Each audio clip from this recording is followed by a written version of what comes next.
am nañ bëgte ak kontaan ñu ngi jaajëfal ñëpp tey taxaw seetlu bi la rek mooy comme Macky Sall dagg na ay bopp comme ni ñu ko doon waxee rek waaw nominé ñu bari waaw effacé tamit ñoo xam ne si mooy loolu waaw c'est normal quoi parce que tamit ku liggéeyul tamit ñu wàccee la mais boo wàccee rek tegaat fa kuy liggéey tamit képp nga xam ne dañoo jàpp ni liggéeyul ba ñu wàccee ko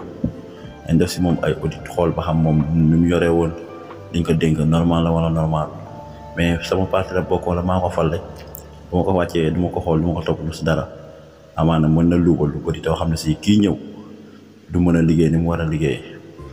waaw loolu moom nañ ci taxaw bu baax a baax waaw beneen mission muy dund gi seer na comme ni ñu ko waxee tamit dund gi seer na bu metti na la ci état bi taxaw accident yi bari na talibaa ngi faat waaw mais li ëpp solo mooy problème Adji Sarr Sonko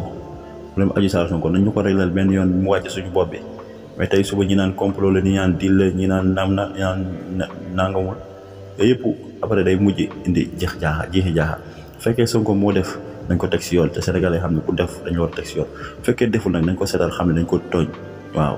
tamit ñëpp xam fu ñu féete problème mu Mbeubeuss moom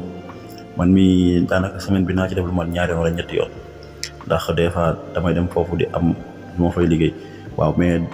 doy na waar trop sax ay xale yu ndaw nga fay fekk jigéenu wéerul yéeg beneen monde la daal boo fa duggee daal ngay gën a xam ni mooy loolu état bi war na cee taxaw bu baax jërë ngeen jëf